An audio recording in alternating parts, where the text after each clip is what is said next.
Hello everybody, welcome back to Max Reviews. I just finished watching Stranger Things Season 2. This is anticipation for Season 4 of Stranger Things.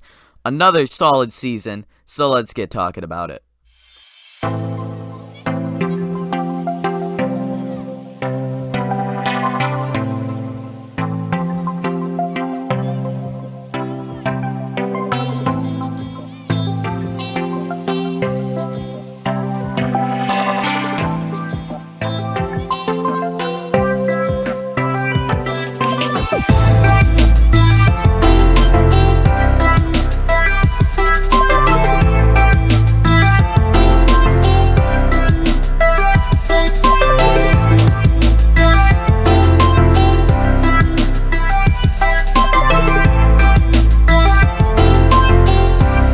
Okay, so Stranger Things Season 2 takes place a year after Season 1, where we have all our characters back, including Eleven/Elle/Jane. We're getting a bit more of a backstory for her, and we're also getting backstory for everything. Weird stuff is going on with Will. We're introduced to new characters, old characters return, and this is just another solid season of Stranger Things.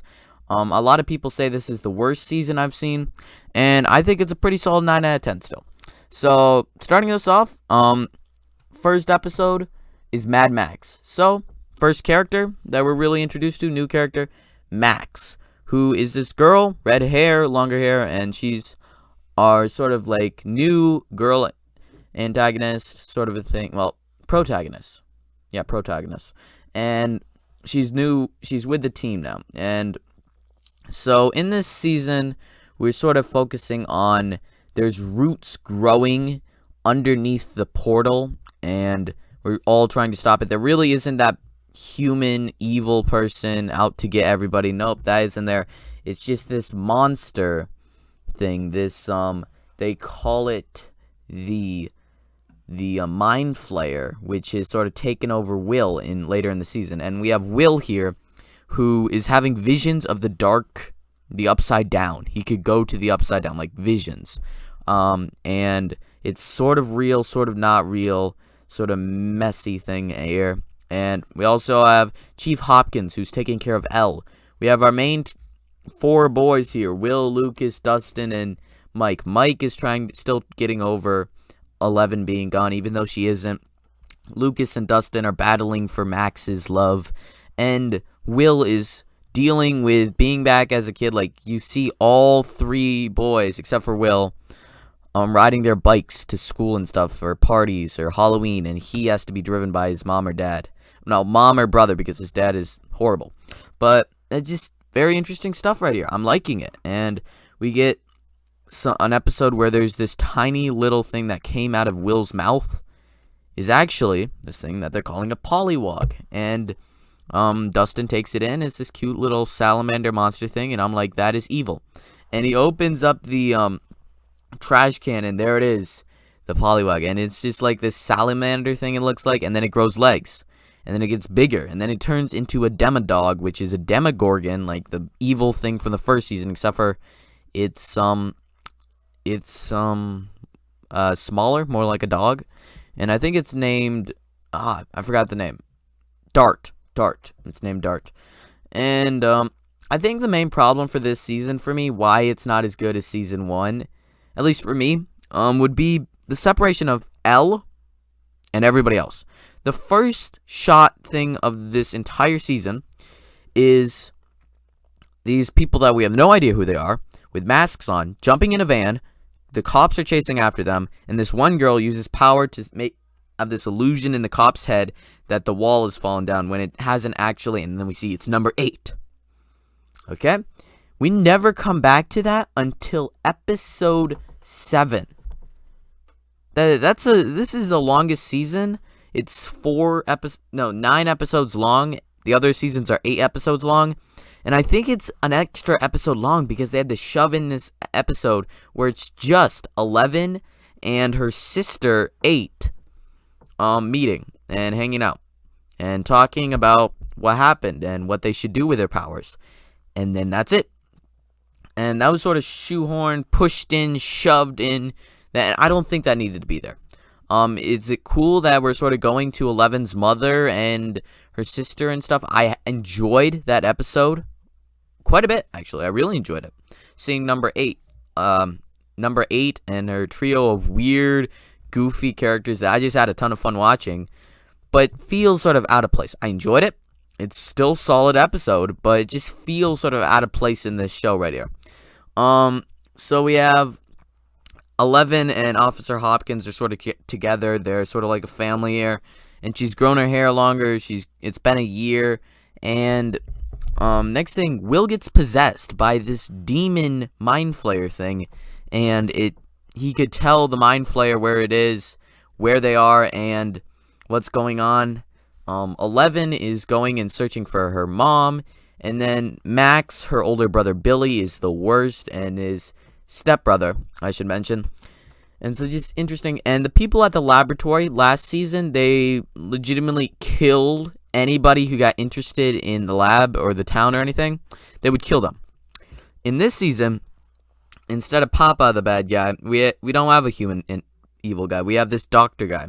Dr. Sam, I think. I might have gotten it wrong. It might be somebody else, but just he's not that evil. He's fine. He's a good guy. He's a solid good guy. And I thought, is he going to turn evil?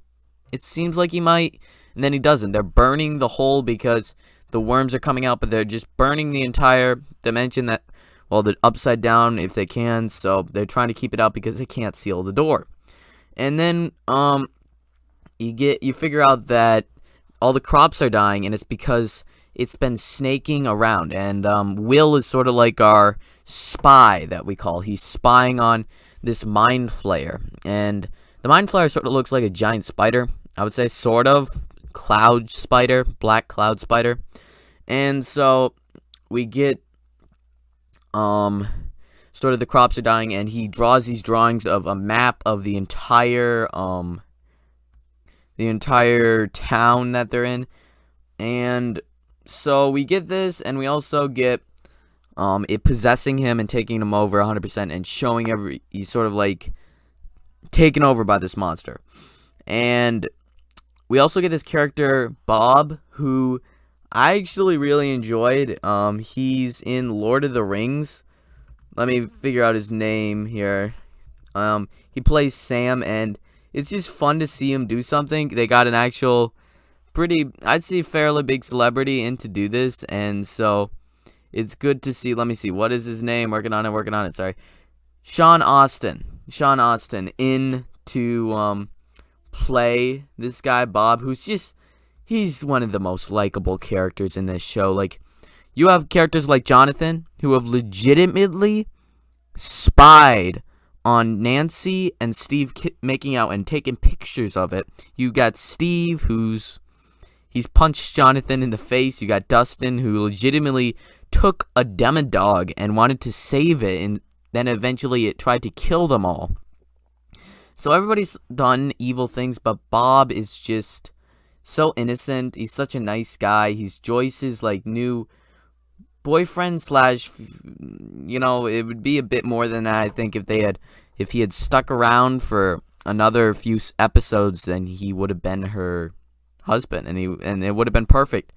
And then you get this really good scene where you have them all trying to escape the laboratory. The demodogs are surrounded the entire laboratory. The power's out. Bob gets the power on. Everybody gets out, and then the doctor's staying behind to sort of help him get out of there. A dog comes by, the demodog. Bob gets in the closet. He runs. He gets out. He shuts the door. He smiles at Joyce, and then he gets eaten by the demodogs, and that's how it ends. It's just so heart-wrenching and so horrible. And now you realize Joyce, Will's mom, Jonathan's mom, she has been through so much. Husband is legitimately like one of the worst characters in this entire show.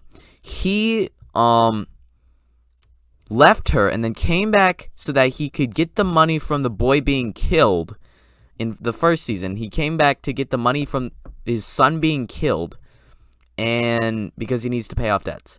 She gets her son, who's been gone for the entire first season because he was in the upside down in a different dimension, basically. In the second season, he's possessed by a Mind Flayer. And then her boyfriend, the only nice character in this show, well, basically pure character in this entire show, gets murdered. So she gets this fire roaring, she gets these hot things going so that they could sort of burn out the Mind Flayer from Will. And so we get all the way to the end of episode 8 before 11 meets with any of our main characters. And that's the sort of problem with the season. As I said before, you got main character stuff, everybody except for Elle, and then you have Elle's sort of side plot that happens in episode 7. And I'm fine with Elle's side plot. I think it's cool that she's got a sister and that we get this, but it feels sort of out of place. Sort of. I enjoyed it. I liked it, but it was a bit of out of place. And so episode 9, it's the longest episode that we've gone so far. I don't know, in season 4 or maybe season 3 we'll get longer episodes, but it's an hour and 2 minutes long. And it just, so much going on with 11 and Chief Hopkins closing the gate. You have Steve, Mike, Max, Dustin, and Lucas blowing something up to attract the Demodogs. And then you also have Jonathan, Nancy, and Joyce burning the Mind Flayer out of Will. And so it just goes really well. Another side plot that I really enjoyed in this season was Barbara. Her parents are hiring a detective to sort of figure out what happened to her because they think that she's alive. Everybody does.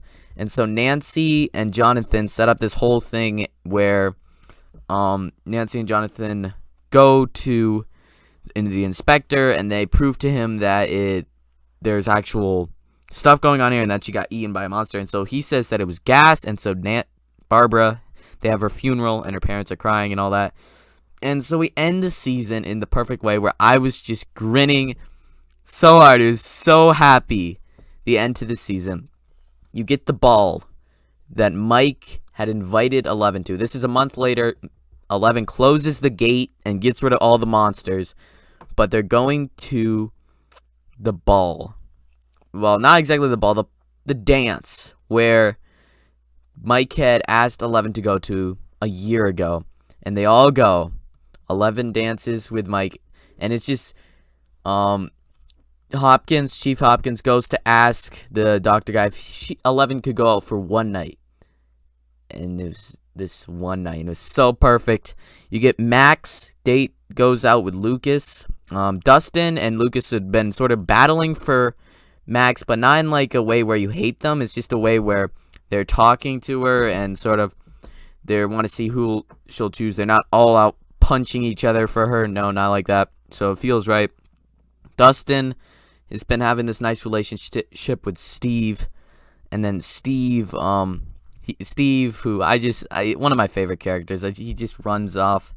He drives away because he doesn't have a date with Nancy anymore. Nancy and Jonathan are going out together instead of Nancy and Steve, which feel happy but also sad. It's tearing at your heart here.